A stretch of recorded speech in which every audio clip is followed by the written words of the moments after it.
아이고, 애기 고란이구나. 엄마, 어딨어? 어? 자꾸 따라오네? 아가야, 안 돼! 이제 엄마한테 가! 작은 아기 고라니가 자꾸만 약초꾼을 따라왔고, 처음엔 그저 어미한테 가라고만 했지만, 약초꾼은 점점 걱정되기 시작했습니다.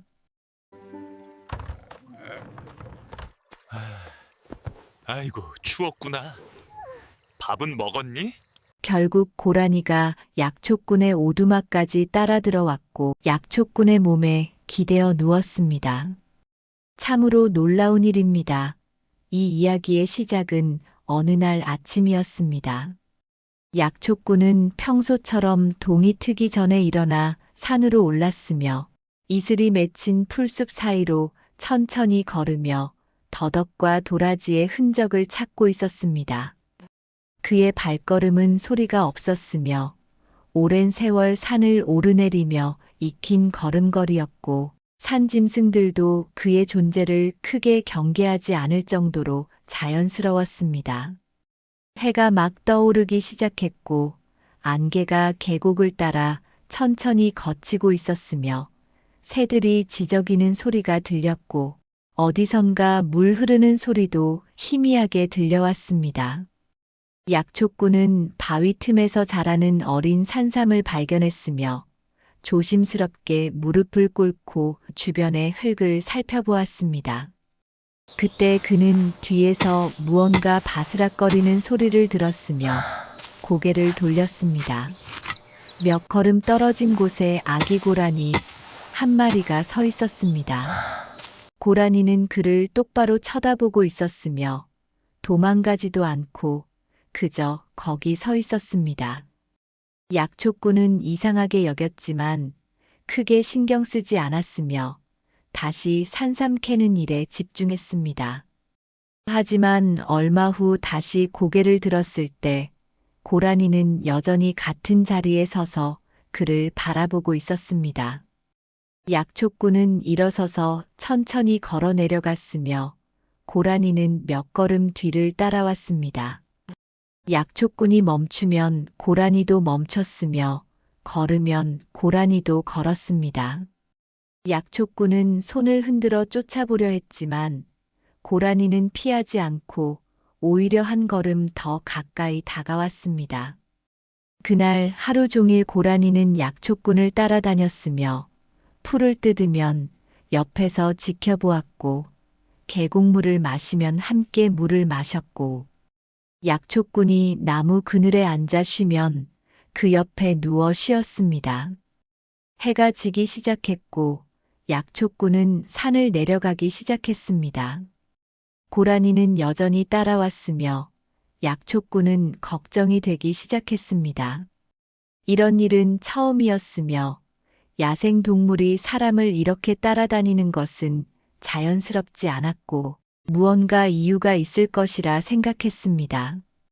약초꾼은 산 중턱에 있는 자신의 오두막에 도착했고 문을 열고 들어가려 했지만 고라니도 함께 들어오려 했습니다.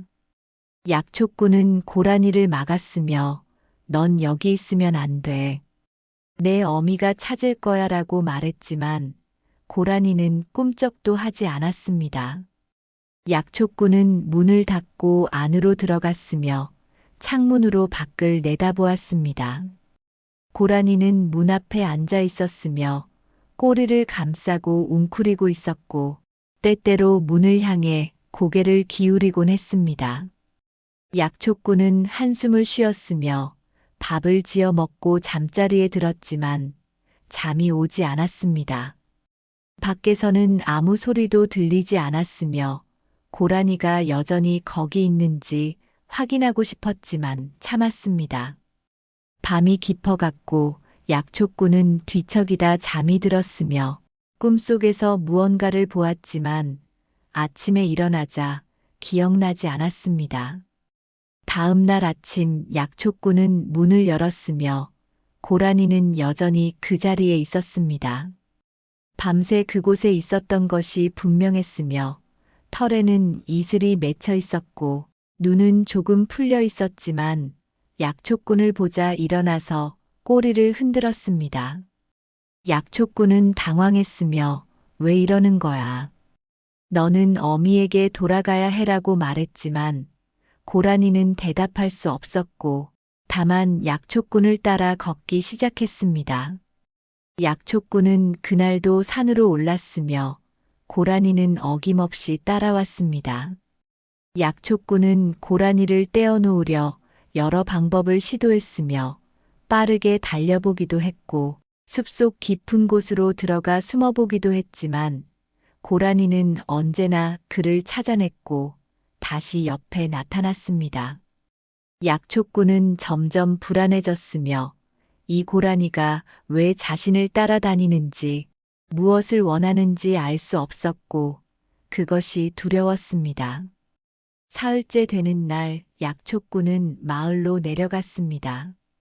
그는 한 달에 한두 번 정도 마을에 내려와 캔 약초를 팔고 필요한 물건을 사왔으며 마을 사람들과는 최소한의 말만 나눴고 빨리 산으로 돌아가곤 했습니다. 이번에도 마찬가지였지만 고라니가 따라왔습니다. 약초꾼은 고라니를 산에 두고 내려왔지만 마을 입구에 도착했을 때 고라니가 이미 거기 와 있었으며 숨을 헐떡이며 그를 기다리고 있었습니다. 마을 사람들은 고라니를 보고 놀랐으며 저게 뭐요? 고라니가 사람을 따라다니다니라고 수군거렸습니다. 약초꾼은 난처했으며 저도 모르겠습니다. 며칠 전부터 따라다닙니다라고 대답했습니다.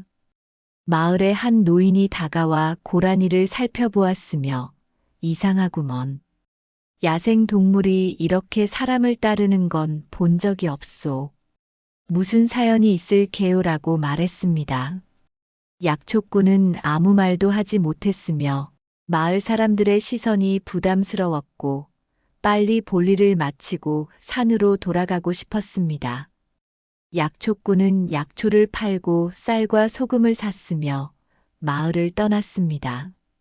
고라니는 여전히 따라왔으며 약초꾼은 더 이상 막지 않았습니다.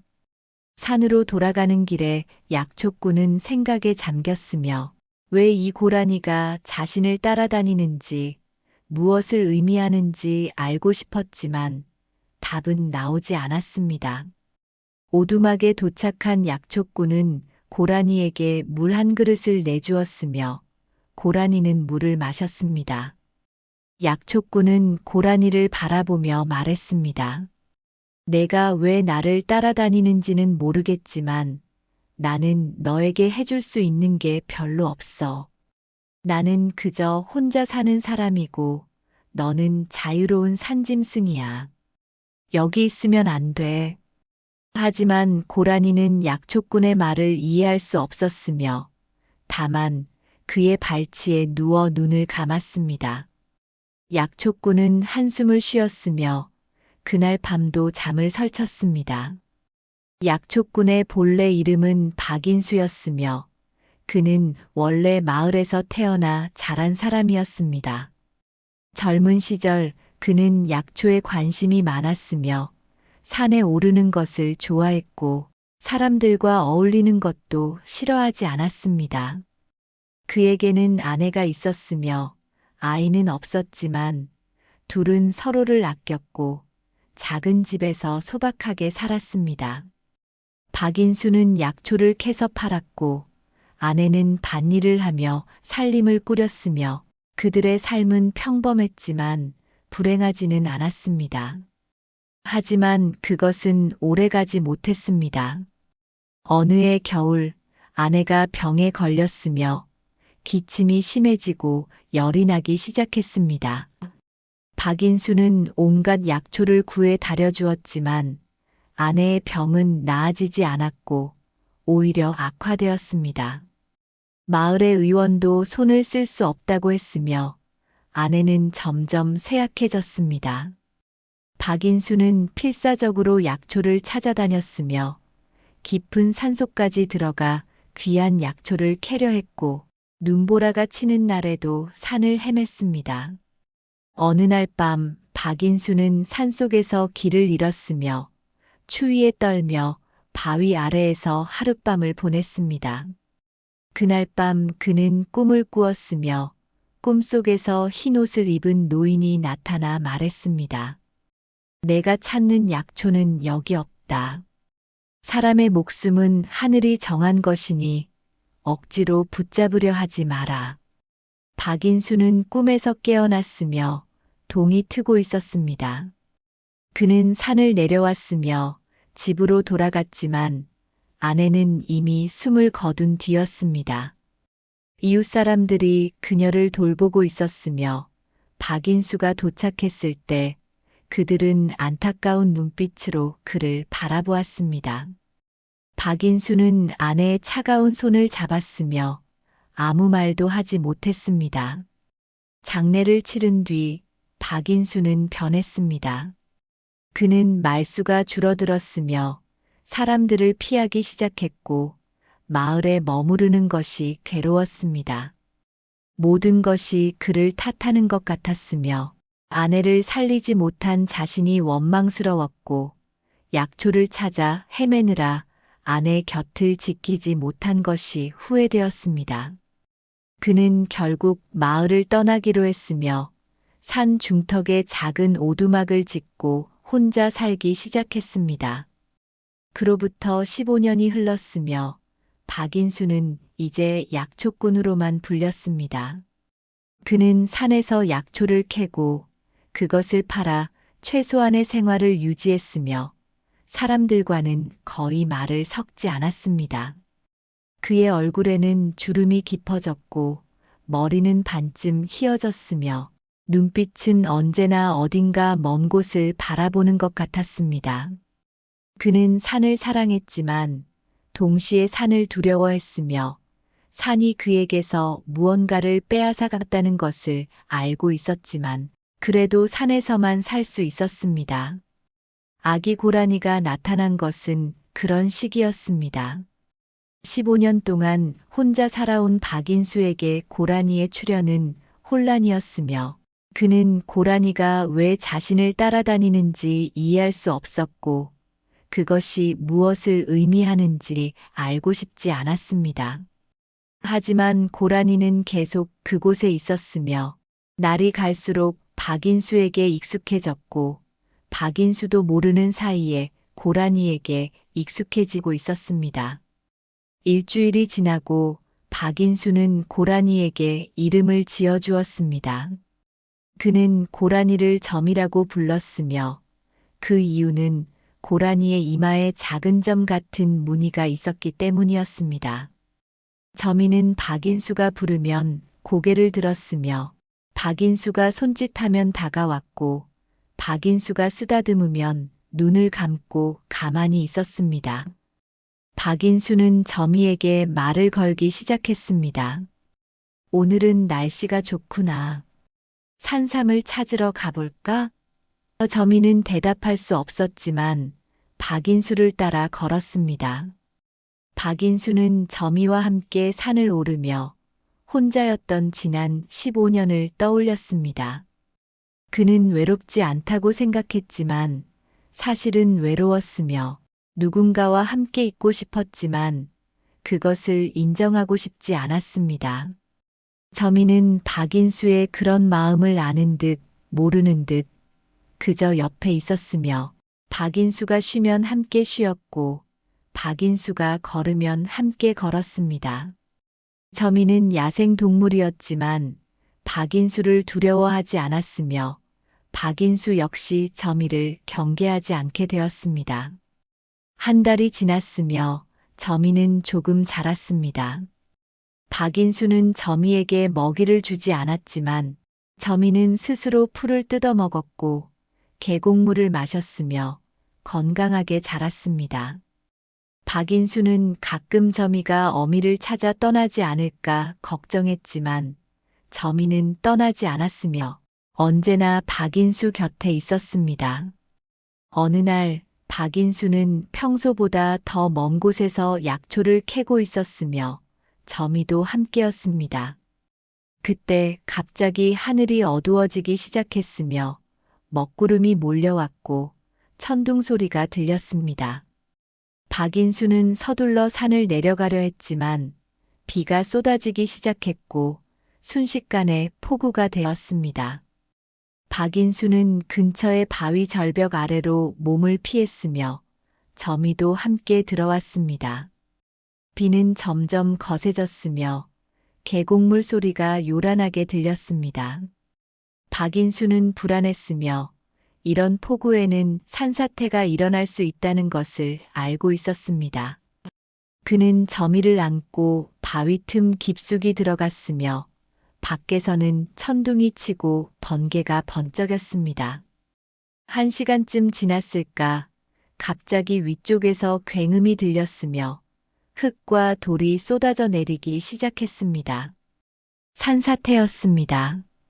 박인수는 점이를 꽉 껴안았으며 바위 틈에 최대한 몸을 숨겼습니다. 흙과 돌이 바위 위로 쏟아졌으며 먼지가 일었고 숨을 쉬기가 힘들었습니다. 박인수는 점이를 보호하려 몸으로 감쌌으며 점이는 떨고 있었습니다. 한참의 시간이 지나고 소리가 멈췄습니다. 박인수는 조심스럽게 고개를 들었으며 바위 입구가 흙으로 반쯤 막혀 있었습니다. 박인수는 손으로 흙을 파기 시작했으며 점이도 앞발로 도왔습니다. 2시간 정도 걸려 간신히 밖으로 나올 수 있었으며 밖은 이미 어두워져 있었습니다. 박인수는 주변을 살폈으며 산의 모습이 완전히 달라져 있었습니다. 나무들이 쓰러져 있었고 계곡은 흙탕물로 가득했으며 평소 다니던 길은 흙더미에 묻혀 있었습니다. 박인수는 점이와 함께 조심스럽게 산을 내려갔으며 오두막으로 가는 길을 찾았습니다. 밤이 깊었을 때 겨우 오두막에 도착했으며 다행히 오두막은 무사했습니다.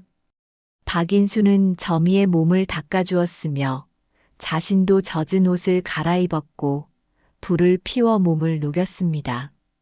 그날 밤 박인수는 깨달았습니다. 만약 점이가 없었다면 자신은 더 빨리 움직였을 것이고 산사태를 피하지 못했을 것이며 그렇다면 지금 살아있지 않았을 것이라고 말입니다. 며칠 후 마을에서 사람들이 찾아왔습니다. 산사태로 인해 산길이 막혔으며 마을로 내려오는 길도 끊겼다는 소식을 전하러 온 것이었습니다. 마을 사람들은 박인수에게 당분간 마을에 내려와 지내라고 권했지만 박인수는 거절했습니다. 괜찮습니다. 저는 여기서 지낼 수 있습니다. 마을 사람들은 걱정스러운 눈빛으로 박인수를 바라보았으며 한 사람이 말했습니다. 혹시 무슨 일이 생기면 어떻게 하려고 그러십니까? 여기는 너무 외진 곳입니다. 박인수는 점이를 가리키며 말했습니다. 저에게는 이 녀석이 있습니다. 혼자가 아닙니다. 마을 사람들은 고개를 저었지만 더 이상 권하지 않았으며 떠났습니다. 박인수는 점이와 함께 남았으며 산길이 복구될 때까지 1달 가까이 오두막에서 지냈습니다. 그 기간 동안 박인수는 저장해둔 식량으로 버텼으며 점이는 주변의 풀을 뜯어먹으며 지냈습니다. 어느 날 밤 박인수는 이상한 소리를 들었습니다. 오두막 밖에서 무언가 움직이는 소리였으며 점이도 귀를 세웠습니다. 박인수는 조심스럽게 문을 열었으며 달빛 아래 늑대 한 마리가 서 있었습니다. 늑대는 박인수를 보며 으르렁거렸으며 배가 고파 보였습니다. 산사태로 인해 먹이를 찾기 어려워진 것이 분명했습니다. 박인수는 문을 닫으려 했지만 늑대가 달려들었으며 박인수는 손에 들고 있던 지팡이로 늑대를 막았습니다. 늑대는 물러섰지만 곧 다시 달려들었고 박인수는 버텨냈습니다. 그때 점이가 뛰어나왔으며 늑대를 향해 소리를 냈습니다. 점이는 작은 몸집이었지만 겁내지 않고 늑대 앞에 섰으며 박인수를 지키려 했습니다. 늑대는 점이를 보며 잠시 멈칫했으며 점이는 계속 소리를 내며 늑대를 위협했습니다. 박인수는 점이를 보호하려 앞으로 나섰으며 늑대와 대치했습니다. 한참의 시간이 흘렀고 늑대는 결국 돌아서서 어둠 속으로 사라졌습니다. 박인수는 점이를 안았으며 너 때문에 살았어. 고맙다라고 말했습니다. 그날 이후 박인수는 점이를 완전히 다르게 보기 시작했습니다. 점이는 단순히 자신을 따라다니는 동물이 아니라 자신을 지켜주는 존재였으며 자신과 함께 살아가는 동반자였습니다. 박인수는 점이에게 의지하게 되었으며 점이 없는 삶은 상상할 수 없게 되었습니다. 어느 날 저녁 박인수는 오두막 앞에 앉아 해지는 것을 바라보고 있었으며 점이는 그 옆에 누워 있었습니다. 박인수는 점이의 머리를 쓰다듬으며 말했습니다. 넌 왜 나를 따라다니는 걸까? 난 너에게 해줄 수 있는 게 별로 없는데. 점이는 눈을 감고 있었으며 박인수의 손길을 느끼고 있었습니다. 박인수는 계속 말했습니다. 혹시 넌 내가 예전에 구해준 동물의 새끼인 걸까? 아니면 그냥 우연일까?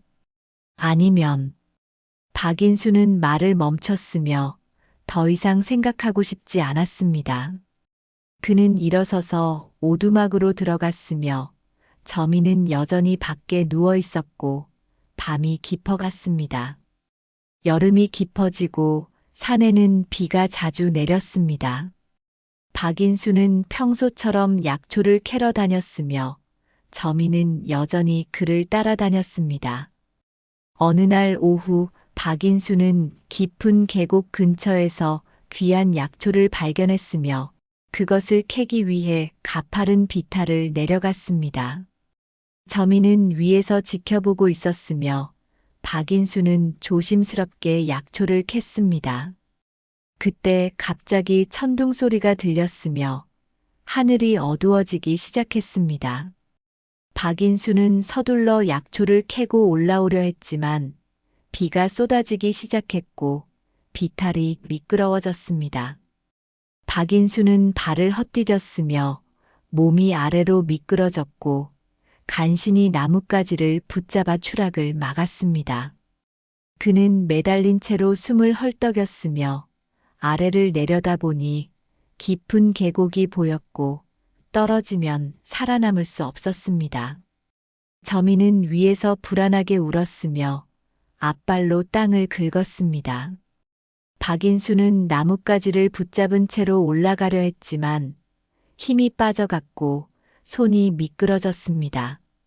그는 생각했습니다. 이렇게 끝나는 건가? 이렇게 혼자 죽는 건가? 그때 점이가 움직였습니다. 점이는 비탈을 조심스럽게 내려왔으며 박인수가 붙잡고 있는 나뭇가지 근처로 다가왔습니다. 박인수는 소리쳤습니다. 위험해. 하지만 점이는 물러서지 않았으며 오히려 더 가까이 왔고 박인수의 옷자락을 입으로 물었습니다. 점이는 있는 힘을 다해 박인수를 끌어올리려 했으며 작은 몸으로 버티면서 조금씩 뒤로 물러섰습니다. 박인수는 점이의 도움으로 발을 디딜 곳을 찾았으며 간신히 몸을 일으켜 위로 기어 올랐습니다. 그는 안전한 곳에 도착하자 주저앉았으며 숨을 몰아쉬었고 온몸이 흙투성이가 되어 있었습니다. 점이는 박인수 옆에 앉아 있었으며 역시 흙투성이였고 숨을 헐떡이고 있었습니다. 박인수는 점이를 끌어안았으며 고맙다. 내가 아니었으면 죽었을 거야 라고 말했습니다. 저미는 박인수의 품에서 조용히 있었으며 박인수는 눈물을 흘렸습니다. 비는 계속 내렸으며 박인수는 저미와 함께 오두막으로 돌아왔습니다. 그날 밤 박인수는 저미를 처음으로 오두막 안으로 들였으며 저미는 박인수 옆에 누워 잠들었고 박인수도 오랜만에 편안하게 잠들었습니다. 다음 날 아침 박인수는 일어나 저미를 보았으며 저미도 눈을 떴습니다. 박인수는 생각했습니다. 이 고라니는 그냥 우연히 나를 따라다니는 게 아니다. 무언가 이유가 있다. 혹시 이 고라니는 내가 잃어버린 무언가를 대신하는 걸까? 아니면 내가 잊고 있던 무언가를 상기시키려는 걸까? 박인수는 그날부터 저미를 다르게 보기 시작했으며 저미는 단순한 동물이 아니라 자신에게 보내진 무언가라고 생각하게 되었습니다. 하지만 그것이 무엇인지는 아직 알 수 없었으며 박인수는 답을 찾고 싶었지만 어디서 찾아야 할지 몰랐습니다. 며칠 후 박인수는 마을로 내려갔으며 저미도 따라왔습니다. 마을 사람들은 여전히 저미를 신기하게 바라보았지만 이제는 익숙해진 듯 크게 놀라지 않았습니다. 박인수는 약초를 팔고 마을의 노인에게 물었습니다. 혹시 동물이 사람을 따라다니는 것에 대해 들어보신 적 있습니까? 노인은 고개를 끄덕였으며 옛날 이야기로는 그런 게 있지. 사람이 과거에 동물에게 은혜를 베풀면 그 동물이 보답하러 온다는 이야기도 있고 아니면 죽은 사람의 혼이 동물의 모습으로 돌아온다는 이야기도 있소라고 말했습니다. 박인수는 가슴이 철렁했으며 죽은 사람의 혼이라뇨라고 되물었습니다. 노인은 말했습니다. 그저 옛날 이야기일 뿐이요. 진짜인지는 모르지. 하지만 세상에는 설명할 수 없는 일들이 있어. 그냥 받아들이는 게 나을 때도 있지. 박인수는 오두막으로 돌아오며 노인의 말을 곱씹었으며 저미를 바라보았습니다. 저미는 평범한 고란이었으며 특별한 점은 이마에 작은 무늬뿐이었습니다. 하지만 박인수는 저미에게서 무언가 다른 것을 느꼈으며 그것이 무엇인지 알고 싶었습니다. 그날 밤 박인수는 꿈을 꾸었습니다. 꿈속에서 아내가 나타났으며 아내는 웃고 있었고 박인수에게 말했습니다. 당신은 너무 오래 혼자 있었어요. 이제는 누군가를 받아들여야 해요. 박인수는 꿈에서 깨어났으며 저미가 옆에서 자고 있었습니다. 박인수는 저미를 바라보며 생각했습니다. 혹시 이 고라니가 아내가 보낸 건 아닐까? 아니면 내가 너무 외로워서 이런 생각을 하는 걸까? 박인수는 더 이상 잠들 수 없었으며 밖으로 나가 별을 바라보았습니다. 하늘에는 별이 가득했으며 바람은 시원했고 어디선가 부엉이 우는 소리가 들렸습니다. 박인수는 생각했습니다. 나는 15년 동안 혼자 살았다. 아무도 필요 없다고 생각했다. 하지만 사실은 외로웠다. 누군가가 필요했다. 다음 날 박인수는 저미와 함께 산을 올랐고 평소보다 더 깊은 곳으로 들어갔습니다. 그곳에는 사람의 발길이 거의 닿지 않는 곳이었으며 나무들은 크고 오래되었고 공기는 차갑고 맑았습니다. 박인수는 그곳에서 귀한 약초들을 발견했으며 조심스럽게 캐기 시작했습니다. 저미는 옆에서 지켜보았으며 가끔 풀을 뜯어먹기도 했습니다. 한참을 약초를 캐던 박인수는 문득 소리를 들었습니다. 사람의 목소리였으며 여럿이었고 점점 가까워지고 있었습니다. 박인수는 일어서서 주변을 살폈으며 곧 3명의 사냥꾼이 나타났습니다.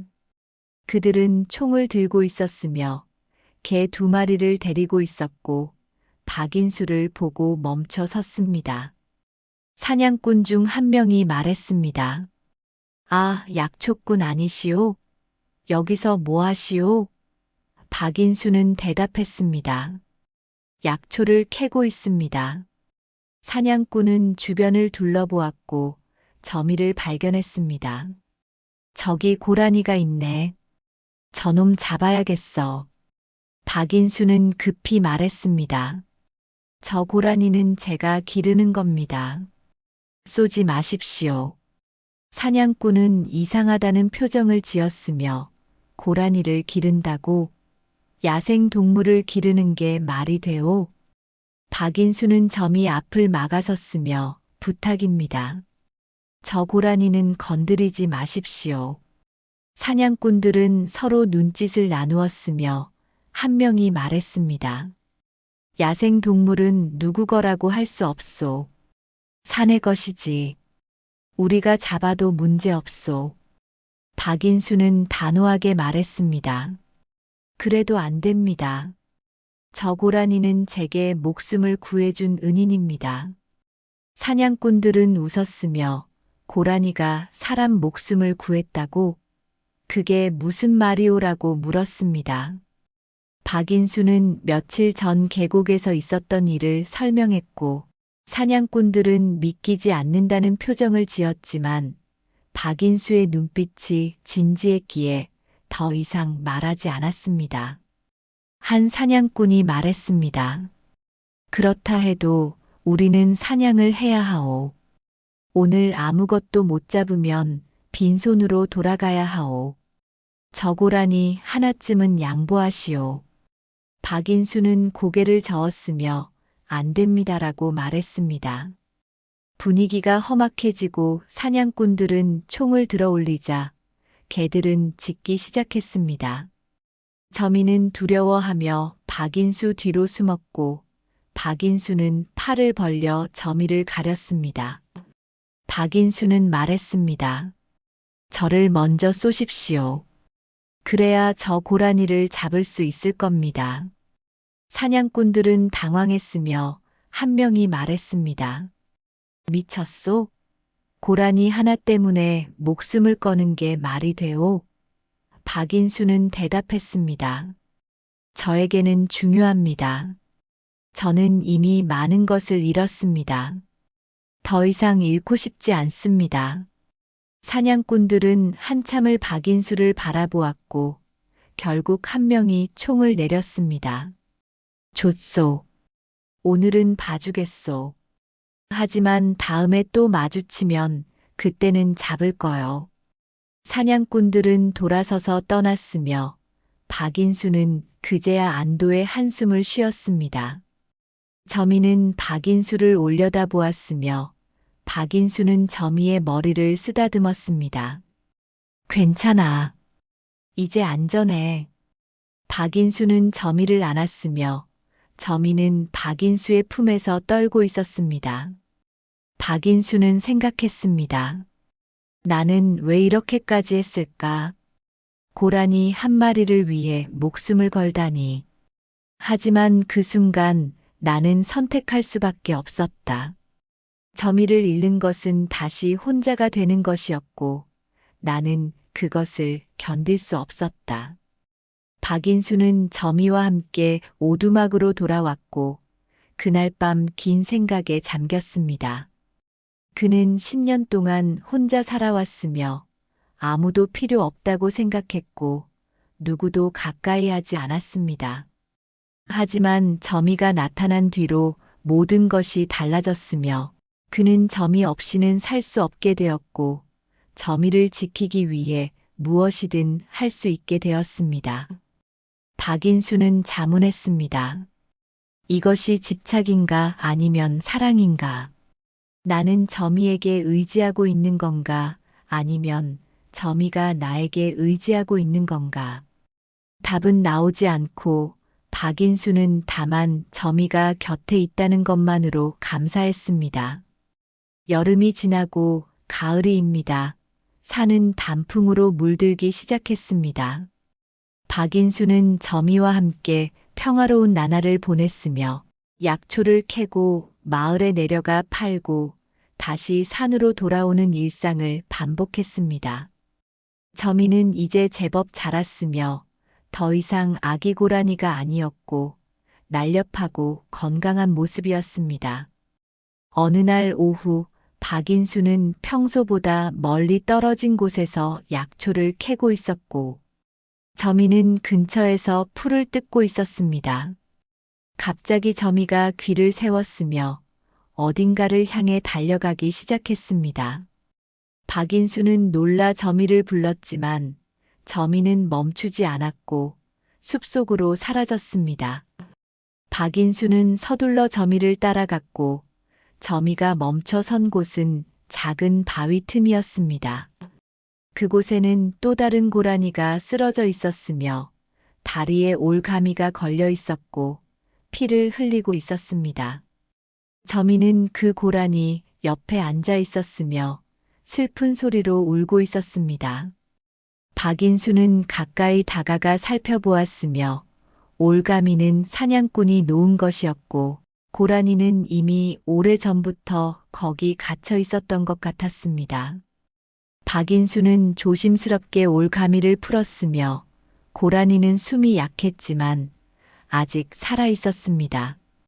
박인수는 고라니를 안아 올렸으며 점이는 그 옆을 따라왔고 박인수는 오두막으로 돌아갔습니다. 박인수는 고라니의 상처를 치료했으며 약초를 다려 먹였고 밤새 간호했습니다. 점이는 한시도 그 고라니 곁을 떠나지 않았으며 박인수는 점이의 모습을 보며 무언가를 깨달았습니다. 점이는 그 고라니를 알고 있었으며 어쩌면 가족이었을지도 모른다는 생각이 들었습니다. 다음 날 아침 고라니는 눈을 떴으며 점이를 보고 소리를 냈습니다. 점이도 대답했으며 두 고라니는 서로를 확인하듯 코를 맞대었습니다. 박인수는 그 모습을 보며 눈시울이 뜨거워졌으며 자신이 왜 이런 감정을 느끼는지 알 수 없었습니다. 며칠 동안 박인수는 두 고라니를 돌보았으며 다친 고라니는 점점 회복되었고 일주일 후에는 걸을 수 있게 되었습니다. 박인수는 생각했습니다. 이제 이 고라니를 놓아주어야 한다. 야생으로 돌려보내야 한다. 하지만 점이는 어떻게 하지? 점이도 함께 가야 하는 걸까?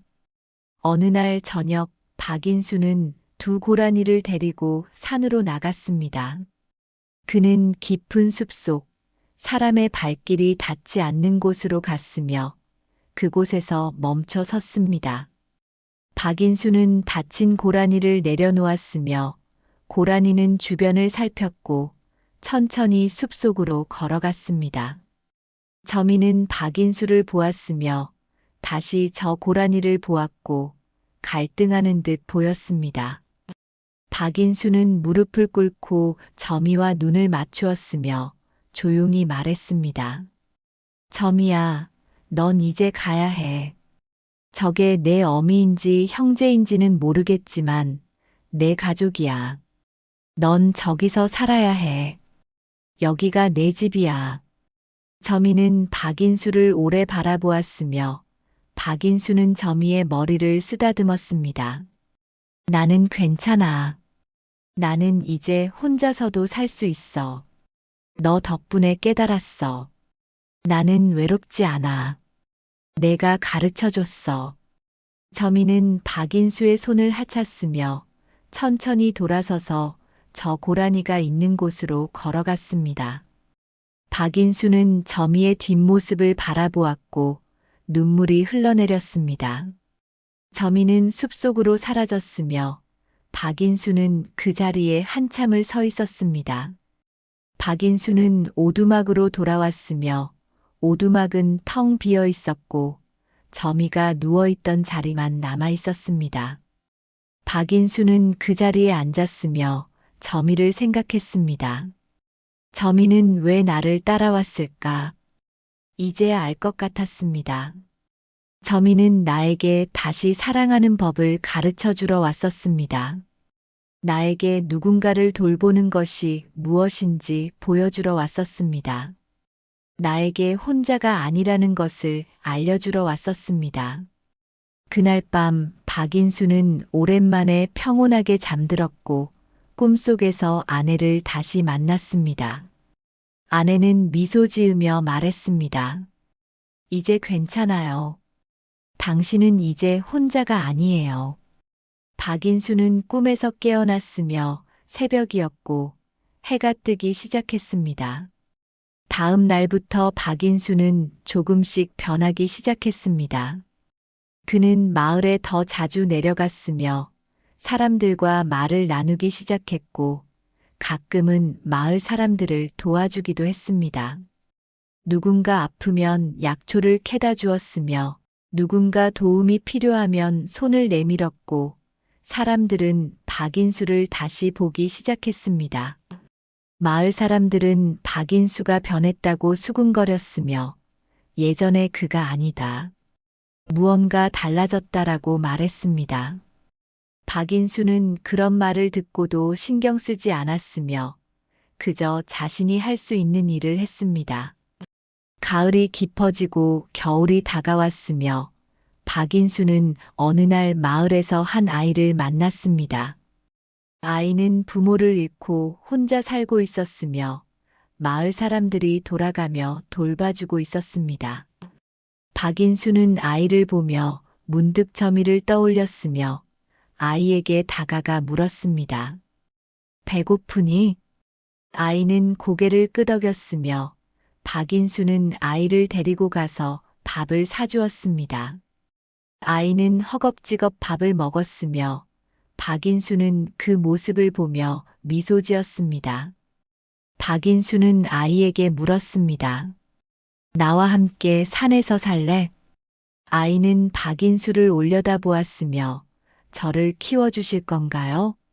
라고 물었습니다. 박인수는 고개를 끄덕였으며 그래. 내가 약초 캐는 법도 가르쳐 줄게.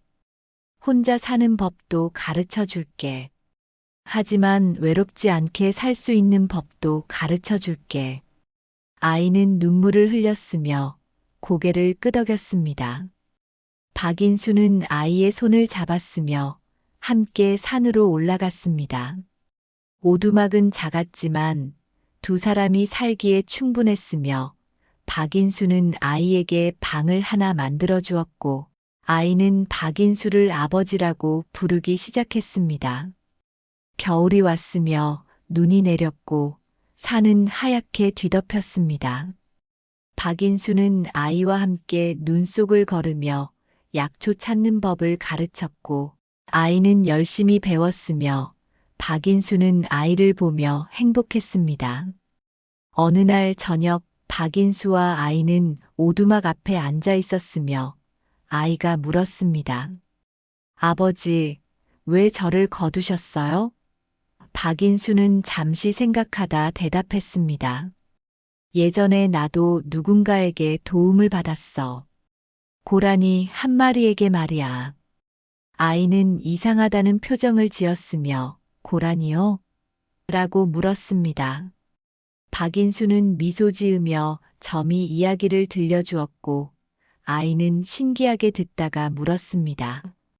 그 고라니는 지금 어디 있어요? 박인수는 산을 바라보았으며 저 깊은 산속 어딘가에 있을 거야. 자기가 있어야 할 곳에 있을 거야 라고 대답했습니다. 아이는 고개를 끄덕였으며 박인수는 계속 말했습니다. 그 고라니는 나에게 가르쳐 줬어. 혼자 사는 것도 중요하지만 함께 사는 것도 중요하다는 걸. 누군가를 돌보는 것이 얼마나 소중한지 말이야. 아이는 박인수의 손을 잡았으며 저도 아버지를 돌볼게요라고 말했습니다. 박인수는 아이의 머리를 쓰다듬었으며 두 사람은 오두막으로 들어갔고 따뜻한 아궁이 앞에 앉아 밤을 보냈습니다. 세월이 흘렀으며 아이는 자라서 청년이 되었고 박인수는 늙어갔습니다. 하지만 박인수는 외롭지 않았으며 아들과 함께 산을 오르내리며 약초를 캤고 마을 사람들을 도우며 살았습니다.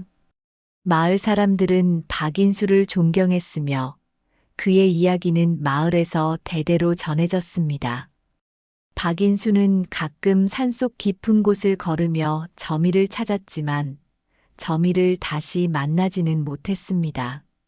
하지만 그는 점이가 어딘가에서 잘 살고 있을 거라 믿었으며 그것으로 충분했습니다.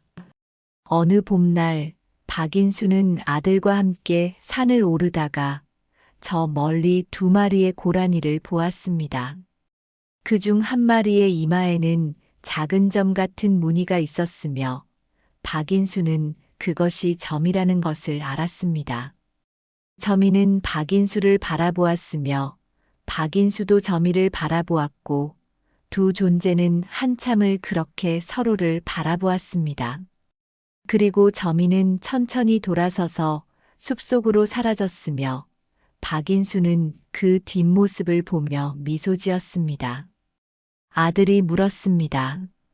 저게 아버지가 말씀하신 그 고란이에요? 박인수는 고개를 끄덕였으며 그래. 저게 점이야. 저 녀석도 이제 자기 가족과 함께 잘 살고 있구나. 아들은 고개를 끄덕였으며 두 사람은 다시 산을 올랐고 봄바람이 불었으며 산에는 새싹이 돋아나고 있었습니다. 박인수는 말년에 조용히 눈을 감았으며 아들이 그를 산 중턱에 묻어주었습니다. 무덤 옆에는 박인수가 평생 가꾸던 약초들이 심어졌으며 계절마다 꽃이 피었고 마을 사람들은 가끔 그곳을 찾아가 절을 했습니다. 그리고 이상한 일이 일어났습니다. 박인수의 무덤 근처의 고라니 한 마리가 자주 나타났으며 무덤 앞에 앉아 있곤 했습니다. 그 고라니의 이마에는 작은 점 같은 무늬가 있었으며 마을 사람들은 그것이 박인수가 키우던 그 고란이라는 것을 알았습니다. 점이는 박인수가 죽은 뒤에도 가끔 무덤을 찾았으며 무덤 앞에 앉아 있다가 돌아가곤 했고 그렇게 몇 해가 지났습니다. 그러다 어느 겨울 점이는 무덤 앞에서 조용히 숨을 거두었으며 마을 사람들은 점이를 박인수의 무덤 옆에 묻어주었습니다. 세상에는 설명할 수 없는 인연들이 있으며 그 인연들은 때로 사람의 모습으로, 때로 동물의 모습으로, 때로 우연의 모습으로 우리에게 찾아옵니다. 그리고 그 인연들은 우리를 변화시키며 우리에게 무언가를 가르쳐주고 우리가 잊고 있던 것을 상기시켜줍니다. 박인수는 고라니 한 마리를 통해 다시 사랑하는 법을 배웠으며 외로움을 극복하는 법을 배웠고 누군가를 돌보는 것이 얼마나 소중한지 깨달았습니다. 그리고 그 깨달음은 그의 남은 인생을 완전히 바꾸어 놓았으며 그는 더 이상 혼자가 아니었고 더 이상 과거에 갇혀 있지 않았으며 앞으로 나아갈 수 있었습니다. 지금도 그 산 중턱에는 2개의 무덤이 나란히 있으며 봄이 오면 약초들이 피어나고 여름이 오면 풀이 무성하며 가을이 오면 단풍이 물들고 겨울이 오면 눈이 쌓입니다. 그리고 가끔 지나가는 사람들은 그 무덤을 보며 생각합니다. 저 무덤에 묻힌 사람과 고라니는 어떤 인연이었을까? 무엇이 그들을 이어주었을까? 그리고 우리에게도 그런 인연이 찾아올까? 어쩌면 인생에서 우리를 바꾸는 인연은 대단한 약속이나 말로 다가오지 않는지도 모릅니다. 아무 말 없이 곁에 남아있고 끝내 떠나지 않겠다는 듯 묵묵히 기다리는 존재일지도 모릅니다. 우리는 그런 인연을 귀찮다며 밀어내고 있지는 않았는지 또 그 작은 기다림 속에 담긴 진심을 끝내 알아보지 못한 채 지나쳐온 것은 아니었는지 이 이야기 끝에서 한 번쯤 돌아보게 됩니다. 다음 날 박인수는 점이와 함께 산을 올랐고 평소보다 더 깊은 곳으로 들어갔습니다. 그곳에는 사람의 발길이 거의 닿지 않는 곳이었으며 나무들은 크고 오래되었고 공기는 차갑고 맑았습니다. 박인수는 그곳에서 귀한 약초들을 발견했으며 조심스럽게 캐기 시작했습니다. 점이는 옆에서 지켜보았으며 가끔 풀을 뜯어먹기도 했습니다. 한참을 약초를 캐던 박인수는 문득 소리를 들었습니다. 사람의 목소리였으며 여럿이었고 점점 가까워지고 있었습니다. 박인수는 일어서서 주변을 살폈으며 곧 3명의 사냥꾼이 나타났습니다. 그들은 총을 들고 있었으며 개 2마리를 데리고 있었고 박인수를 보고 멈춰 섰습니다. 사냥꾼 중 한 명이 말했습니다. 아, 약초꾼 아니시오? 여기서 뭐 하시오?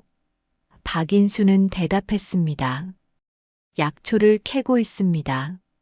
사냥꾼은 주변을 둘러보았고 점이를 발견했습니다. 저기 고라니가 있네. 저놈 잡아야겠어. 박인수는 급히 말했습니다. 저 고라니는 제가 기르는 겁니다. 쏘지 마십시오. 사냥꾼은 이상하다는 표정을 지었으며 고라니를 기른다고? 야생 동물을 기르는 게 말이 돼오? 박인수는 점이 앞을 막아섰으며 부탁입니다. 저 고라니는 건드리지 마십시오. 사냥꾼들은 서로 눈짓을 나누었으며 한 명이 말했습니다. 야생 동물은 누구 거라고 할 수 없소. 산의 것이지. 우리가 잡아도 문제 없소. 박인수는 단호하게 말했습니다. 그래도 안 됩니다. 저 고라니는 제게 목숨을 구해준 은인입니다. 사냥꾼들은 웃었으며 고라니가 사람 목숨을 구했다고? 그게 무슨 말이오라고 물었습니다. 박인수는 며칠 전 계곡에서 있었던 일을 설명했고 사냥꾼들은 믿기지 않는다는 표정을 지었지만 박인수의 눈빛이 진지했기에 더 이상 말하지 않았습니다. 한 사냥꾼이 말했습니다.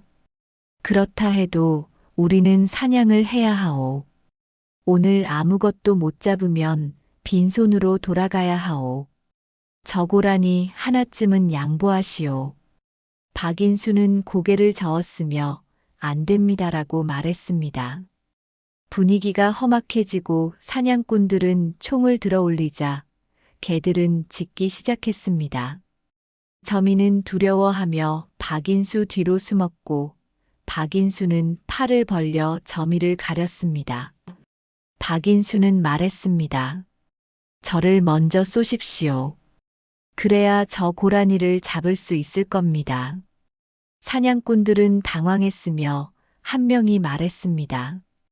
미쳤소? 고라니 하나 때문에 목숨을 거는 게 말이 돼오? 박인수는 대답했습니다. 저에게는 중요합니다. 저는 이미 많은 것을 잃었습니다. 더 이상 잃고 싶지 않습니다. 사냥꾼들은 한참을 박인수를 바라보았고 결국 한 명이 총을 내렸습니다. 좋소.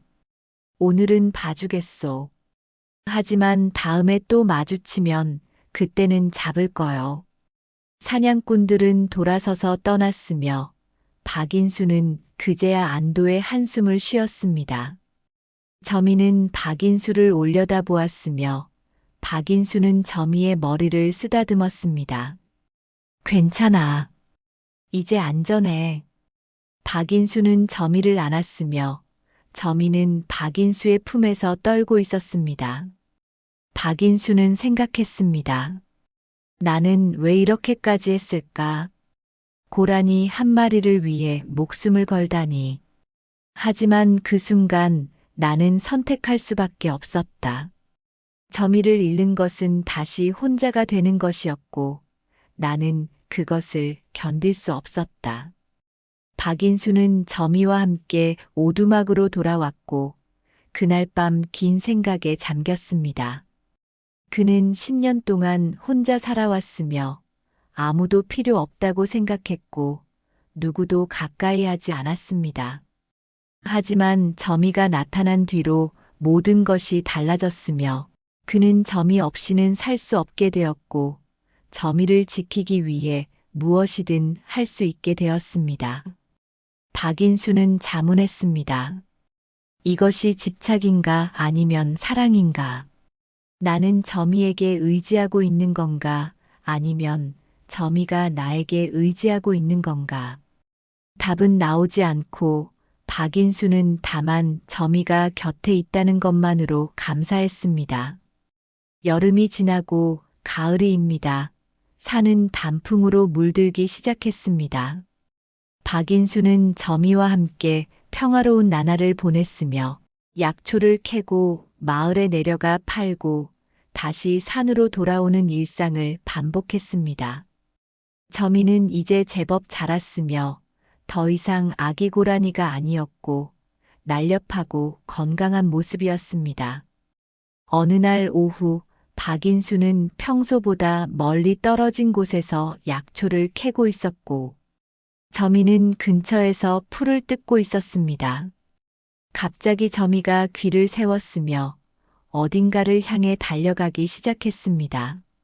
박인수는 놀라 점이를 불렀지만 점이는 멈추지 않았고 숲속으로 사라졌습니다. 박인수는 서둘러 점이를 따라갔고 점이가 멈춰 선 곳은 작은 바위 틈이었습니다. 그곳에는 또 다른 고라니가 쓰러져 있었으며 다리에 올가미가 걸려 있었고 피를 흘리고 있었습니다. 점이는 그 고라니 옆에 앉아 있었으며 슬픈 소리로 울고 있었습니다. 박인수는 가까이 다가가 살펴보았으며 올가미는 사냥꾼이 놓은 것이었고 고라니는 이미 오래전부터 거기 갇혀 있었던 것 같았습니다. 박인수는 조심스럽게 올가미를 풀었으며 고라니는 숨이 약했지만 아직 살아 있었습니다. 박인수는 고라니를 안아 올렸으며 점이는 그 옆을 따라왔고 박인수는 오두막으로 돌아갔습니다. 박인수는 고라니의 상처를 치료했으며 약초를 다려 먹였고 밤새 간호했습니다. 점이는 한시도 그 고라니 곁을 떠나지 않았으며 박인수는 점이의 모습을 보며 무언가를 깨달았습니다. 점이는 그 고라니를 알고 있었으며 어쩌면 가족이었을지도 모른다는 생각이 들었습니다. 다음 날 아침 고라니는 눈을 떴으며 점이를 보고 소리를 냈습니다. 점이도 대답했으며 두 고라니는 서로를 확인하듯 코를 맞대었습니다. 박인수는 그 모습을 보며 눈시울이 뜨거워졌으며 자신이 왜 이런 감정을 느끼는지 알 수 없었습니다. 며칠 동안 박인수는 두 고라니를 돌보았으며 다친 고라니는 점점 회복되었고 일주일 후에는 걸을 수 있게 되었습니다. 박인수는 생각했습니다. 이제 이 고라니를 놓아주어야 한다. 야생으로 돌려보내야 한다. 하지만 점이는 어떻게 하지? 점이도 함께 가야 하는 걸까? 어느 날 저녁 박인수는 두 고라니를 데리고 산으로 나갔습니다. 그는 깊은 숲속, 사람의 발길이 닿지 않는 곳으로 갔으며 그곳에서 멈춰 섰습니다. 박인수는 다친 고라니를 내려놓았으며 고라니는 주변을 살폈고 천천히 숲속으로 걸어갔습니다. 점이는 박인수를 보았으며 다시 저 고라니를 보았고 갈등하는 듯 보였습니다. 박인수는 무릎을 꿇고 점이와 눈을 맞추었으며 조용히 말했습니다. 점이야, 넌 이제 가야 해. 저게 내 어미인지 형제인지는 모르겠지만 내 가족이야. 넌 저기서 살아야 해. 여기가 내 집이야. 점이는 박인수를 오래 바라보았으며 박인수는 점이의 머리를 쓰다듬었습니다.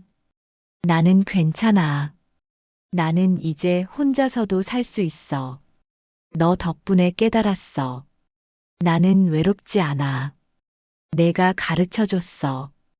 저미는 박인수의 손을 하찼으며 천천히 돌아서서 저 고라니가 있는 곳으로 걸어갔습니다.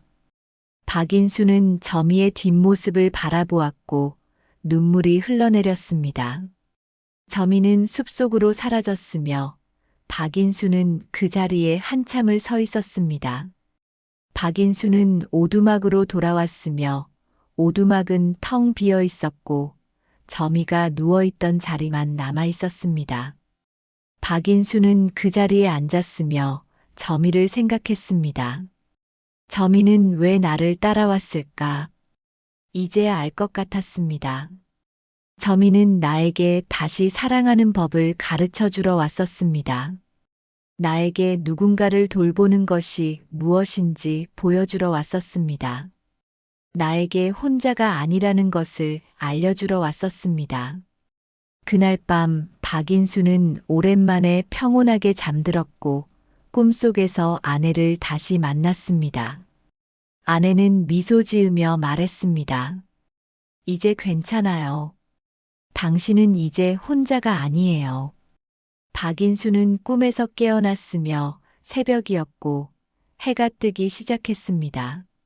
다음 날부터 박인수는 조금씩 변하기 시작했습니다. 그는 마을에 더 자주 내려갔으며 사람들과 말을 나누기 시작했고 가끔은 마을 사람들을 도와주기도 했습니다. 누군가 아프면 약초를 캐다 주었으며 누군가 도움이 필요하면 손을 내밀었고 사람들은 박인수를 다시 보기 시작했습니다. 마을 사람들은 박인수가 변했다고 수군거렸으며 예전의 그가 아니다. 무언가 달라졌다라고 말했습니다. 박인수는 그런 말을 듣고도 신경 쓰지 않았으며 그저 자신이 할 수 있는 일을 했습니다. 가을이 깊어지고 겨울이 다가왔으며 박인수는 어느 날 마을에서 한 아이를 만났습니다. 아이는 부모를 잃고 혼자 살고 있었으며 마을 사람들이 돌아가며 돌봐주고 있었습니다. 박인수는 아이를 보며 문득 저미를 떠올렸으며 아이에게 다가가 물었습니다. 배고프니? 아이는 고개를 끄덕였으며 박인수는 아이를 데리고 가서 밥을 사주었습니다. 아이는 허겁지겁 밥을 먹었으며 박인수는 그 모습을 보며 미소 지었습니다. 박인수는 아이에게 물었습니다. 나와 함께 산에서 살래? 아이는 박인수를 올려다보았으며 저를 키워주실 건가요? 라고 물었습니다. 박인수는 고개를 끄덕였으며 그래. 내가 약초 캐는 법도 가르쳐 줄게. 혼자 사는 법도 가르쳐 줄게. 하지만 외롭지 않게 살 수 있는 법도 가르쳐 줄게. 아이는 눈물을 흘렸으며 고개를 끄덕였습니다. 박인수는 아이의 손을 잡았으며 함께 산으로 올라갔습니다. 오두막은 작았지만 두 사람이 살기에 충분했으며 박인수는 아이에게 방을 하나 만들어 주었고 아이는 박인수를 아버지라고 부르기 시작했습니다. 겨울이 왔으며 눈이 내렸고 산은 하얗게 뒤덮였습니다. 박인수는 아이와 함께 눈 속을 걸으며 약초 찾는 법을 가르쳤고 아이는 열심히 배웠으며 박인수는 아이를 보며 행복했습니다. 어느 날 저녁 박인수와 아이는 오두막 앞에 앉아 있었으며 아이가 물었습니다. 아버지, 왜 저를 거두셨어요? 박인수는 잠시 생각하다 대답했습니다. 예전에 나도 누군가에게 도움을 받았어. 고라니 한 마리에게 말이야. 아이는 이상하다는 표정을 지었으며 고라니요? 라고 물었습니다. 박인수는 미소 지으며 점이 이야기를 들려주었고 아이는 신기하게 듣다가 물었습니다. 그 고라니는 지금 어디 있어요? 박인수는 산을 바라보았으며 저 깊은 산속 어딘가에 있을 거야. 자기가 있어야 할 곳에 있을 거야 라고 대답했습니다. 아이는 고개를 끄덕였으며 박인수는 계속 말했습니다. 그 고라니는 나에게 가르쳐 줬어. 혼자 사는 것도 중요하지만 함께 사는 것도 중요하다는 걸. 누군가를 돌보는 것이 얼마나 소중한지 말이야. 아이는 박인수의 손을 잡았으며 저도 아버지를 돌볼게요라고 말했습니다. 박인수는 아이의 머리를 쓰다듬었으며 두 사람은 오두막으로 들어갔고 따뜻한 아궁이 앞에 앉아 밤을 보냈습니다. 세월이 흘렀으며 아이는 자라서 청년이 되었고 박인수는 늙어갔습니다. 하지만 박인수는 외롭지 않았으며 아들과 함께 산을 오르내리며 약초를 캤고 마을 사람들을 도우며 살았습니다. 마을 사람들은 박인수를 존경했으며 그의 이야기는 마을에서 대대로 전해졌습니다. 박인수는 가끔 산속 깊은 곳을 걸으며 저미를 찾았지만 저미를 다시 만나지는 못했습니다. 하지만 그는 저미가 어딘가에서 잘 살고 있을 거라 믿었으며 그것으로 충분했습니다. 어느 봄날 박인수는 아들과 함께 산을 오르다가 저 멀리 두 마리의 고라니를 보았습니다. 그중 한 마리의 이마에는 작은 점 같은 무늬가 있었으며 박인수는 그것이 점이라는 것을 알았습니다. 점이는 박인수를 바라보았으며 박인수도 점이를 바라보았고 두 존재는 한참을 그렇게 서로를 바라보았습니다. 그리고 점이는 천천히 돌아서서 숲속으로 사라졌으며 박인수는 그 뒷모습을 보며 미소 지었습니다. 아들이 물었습니다. 저게 아버지가 말씀하신 그 고란이에요? 박인수는 고개를 끄덕였으며 그래. 저게 점이야. 저 녀석도 이제 자기 가족과 함께 잘 살고 있구나. 아들은 고개를 끄덕였으며 두 사람은 다시 산을 올랐고 봄바람이 불었으며 산에는 새싹이 돋아나고 있었습니다. 박인수는 말년에 조용히 눈을 감았으며 아들이 그를 산 중턱에 묻어주었습니다. 무덤 옆에는 박인수가 평생 가꾸던 약초들이 심어졌으며 계절마다 꽃이 피었고 마을 사람들은 가끔 그곳을 찾아가 절을 했습니다. 그리고 이상한 일이 일어났습니다. 박인수의 무덤 근처의 고라니 한 마리가 자주 나타났으며 무덤 앞에 앉아 있곤 했습니다. 그 고라니의 이마에는 작은 점 같은 무늬가 있었으며 마을 사람들은 그것이 박인수가 키우던 그 고라니라는 것을 알았습니다. 점이는 박인수가 죽은 뒤에도 가끔 무덤을 찾았으며 무덤 앞에 앉아 있다가 돌아가곤 했고 그렇게 몇 해가 지났습니다. 그러다 어느 겨울 점이는 무덤 앞에서 조용히 숨을 거두었으며 마을 사람들은 점이를 박인수의 무덤 옆에 묻어주었습니다. 세상에는 설명할 수 없는 인연들이 있으며 그 인연들은 때로 사람의 모습으로, 때로 동물의 모습으로, 때로 우연의 모습으로 우리에게 찾아옵니다. 그리고 그 인연들은 우리를 변화시키며 우리에게 무언가를 가르쳐주고 우리가 잊고 있던 것을 상기시켜줍니다. 박인수는 고라니 한 마리를 통해 다시 사랑하는 법을 배웠으며 외로움을 극복하는 법을 배웠고 누군가를 돌보는 것이 얼마나 소중한지 깨달았습니다. 그리고 그 깨달음은 그의 남은 인생을 완전히 바꾸어 놓았으며 그는 더 이상 혼자가 아니었고 더 이상 과거에 갇혀 있지 않았으며 앞으로 나아갈 수 있었습니다. 지금도 그 산 중턱에는 두 개의 무덤이 나란히 있으며 봄이 오면 약초들이 피어나고 여름이 오면 풀이 무성하며 가을이 오면 단풍이 물들고 겨울이 오면 눈이 쌓입니다. 그리고 가끔 지나가는 사람들은 그 무덤을 보며 생각합니다. 저 무덤에 묻힌 사람과 고라니는 어떤 인연이었을까?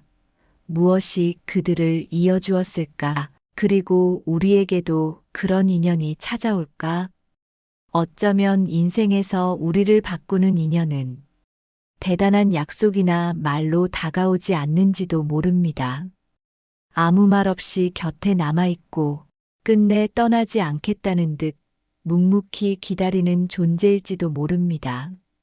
우리는 그런 인연을 귀찮다며 밀어내고 있지는 않았는지, 또 그 작은 기다림 속에 담긴 진심을 끝내 알아보지 못한 채 지나쳐온 것은 아니었는지, 이 이야기 끝에서 한 번쯤 돌아보게 됩니다.